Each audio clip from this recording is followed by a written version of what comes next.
Hi guys! Welcome to Jekotech TV! Smile ka muna dyan! Okay guys, let's go! Hello guys! Welcome back again to my channel! Hello guys, meron naman tayong pag-uusapan dito. Isang application, kalalabas-labas lang ngayong March 25, 2024. Ang pangalan naman nito ay Rourke Application. Pwede raw tayong kumita sa mga fund araw-araw at pwede raw mag-withdraw araw-araw. Samahan nyo guys, ating suriin itong application na to. Pero bago yan, baka naman di ko pa kayo friend sa YouTube. Please click the subscribe button and also the bell button para naman ma-notify ko kayo kung meron akong bagong video. And also share and like sa mga mahilig sa roar, sa fun, at gusto ng online. At sa mga nandyan na gusto lamang magsuri, pwede rin mag-register, magsuri. Maganda nga yan, marami nagsusuri sa sari-saring application na lumalabas sa ating internet world. Again, dito commercial, hindi to promotion, hindi to advertisement. Sadya lamang sinusuri natin, sinisilip, nire-review ang sari-saring application na lumalabas minu-minuto sa ating internet world. Kaya, let's go na! Ayan guys, once na kililik natin yung link, ito lalabas sa ating harapan. So, click muna natin itong login account. So, ayan, mag-register muna tayo. Click natin itong register. Maglagay tayo ng mga ating information dito, katulad ng cellphone number, password, tapos ilagay natin itong CAPTCHA o verification code. Gamitin natin. Yan, ganyan lang kasimple. Click natin itong register. So, ayan guys, makikita natin dito, after natin mag-register, ang ating balance ay $0. Okay, $0. Ating total income ay $0 din. So, pag-usapan natin, kasi wala silang binibigay ditong libreng instant money. So, pag-usapan natin, paano ba umiikot itong application na to? Okay, check natin sa kanilang mga iniaalok na investment. So, ayan guys, ito yung kanilang inaalok na investment dito. So, dolyares pala ang investment dito. So, pag nag-invest daw tayo ng $10, ang validity nito ay 30 days at kikita ng daily na $0.6. Magkano sa peso to? Kwentahin nga natin. Gamit tayo ng calculator. So, kung 0.6, kung ang palitan ngayon ay times 56 equals 33. So, mayroon tayong 33.6 every day pag tayo po ay nag-invest ng $10 or 560 or kung sa 50 naman ang palitan, check nga natin kung 0.6 times 50 equals 30 pesos kung 50 ang palitan. Kung 56, 33. Okay, kung 500 po ang investment o $10. Eh, sunod naman dito ay $20 na. Medyo malaki-laki na to ha. $20 ay kikita ro ng $1 per day in 40 days. So, ibig sabihin, kung 50 ang palitan, 50 pesos every day or 56 pesos every day.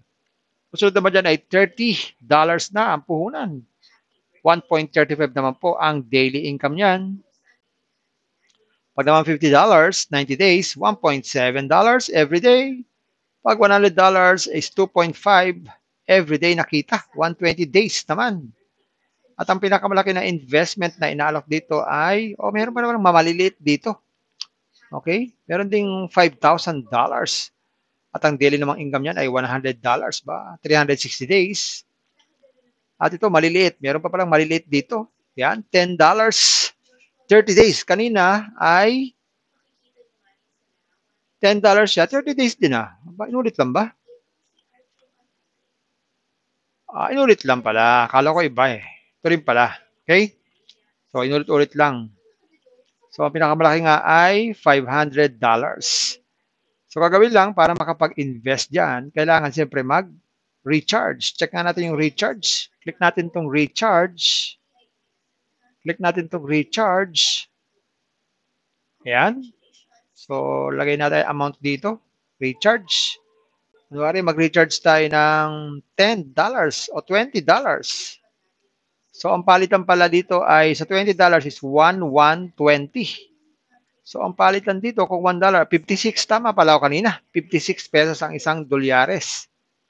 So, kung 20, yan, kailangan natin ng 1,120.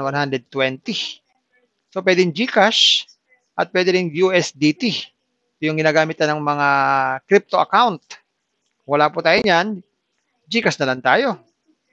Tapos, click natin tong recharge. Ayan, mapupunta tayo sa GCash. Kailangan natin mag-login. Ayan. Tapos, click natin tong next. Ayan, i-scan tong QR code.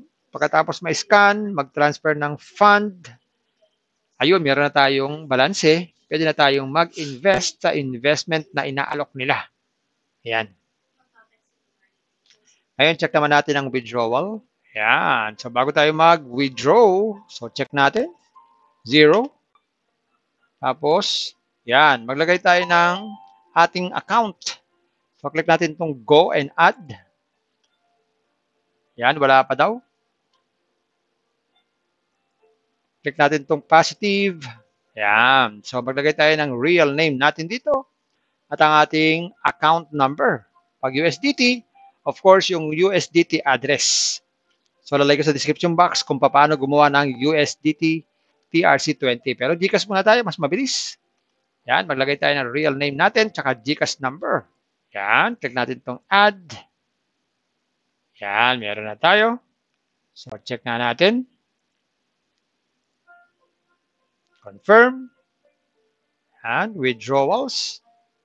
So, meron pa pala itong withdrawal password. So, wala pa tayong withdrawal password. Punta muna tayo sa ating account.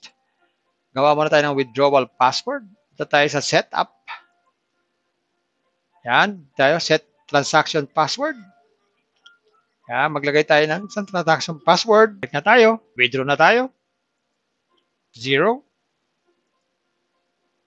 Yan. Tapos, click natin withdrawals. Lagyan natin ang password. So, ayan guys, nakita natin itong Roark application. So, dolyares pala ang usapan dito na pwedeng kumita sa mga fund araw-araw. Pero, kailangan mag-invest. Guys, parati ko kayong pinagbibilinan, pinagsasabihan at lagi na lang nire-remind before you invest. Think twice, mag-search, magtanong-tanong bago mag-invest, and invest at your own risk. Invest what you can afford to lose. Yung lamang pong sobrang pera ang ating invest. Huwag ang ating pagkabuhay, ang pamiling bigas, pamiling ulam, tuition fee, at lalo-lalo na, huwag po tayong mangungutang. Kung wala po tayong pang-invest, kung may free, sa free muna tayo. Kung may free, sa free muna tayo. Kaya lang, wala po itong free. Kung gusto po namin may free, puntahan niyo po yung aking description box. Nandun po yung mga super legit na free application. Puntahan niyo po. At sa pampalalang ganito mga application, minsan tumatagal, pero minsan sandali lamang. Kaya maging maingat sa ating pag-i-invest. Sa pa rin po pampalala, sabi po sa 1 Timothy chapter 6 verse 10, for the love of money is a root of all kinds of evils. It is through this craving that some have wandered away from the faith and pierced themselves with many pangs. Totoo po ito. Ang pera naman talaga ay mahalaga. Ginagamit yan sa ating pang-araw-araw na pambili ng ulam, sapatos, damit, ulam, at pambayad ng tuition fee, pabiling kotse, pabiling bahay. Pero ang babala ay ito, yung love of money. Yan po ang masama, yung pag-ibig sa pera. Dahil pag tayo po ay umibig na sa pera, maaari tayong makagawa ng sari-saring kasamaan. Dahil ito po nagiging ugat, yung pagnanasa o pag-ibig sa pera. Kaya ang ating mga kasama ay nawala na po sa pananampalataya at kung saan na napunta. Kaya po maging maingat po tayo sa pagmamahal sa pera. Bye-bye! Kita sa pag-invest. Bye! Hi guys! Welcome to Jekotech TV! Smile ka muna dyan! Okay guys, let's go!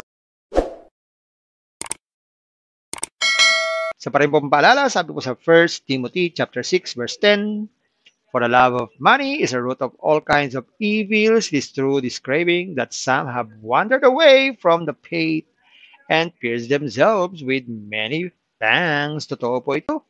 Ang pera naman talaga ay mahalaga. Ginagamit yan sa ating pang-araw-araw na pambili ng ulam, sapatos, damit, ulam, at pambayad ng tuition fee, pabiling kotse, pabiling bahay. Pero ang babala ay ito, yung love of money. Yan po ang masama, yung pag-ibig sa pera.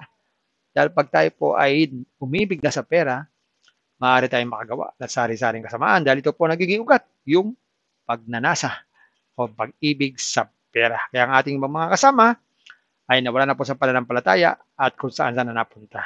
Kaya po maging maingat po tayo sa pagmamahal sa pera. Bye-bye! Kita sa pag-invest. Bye! Hi guys! Welcome to Jekotech TV! Smile ka muna dyan! Okay guys, let's go!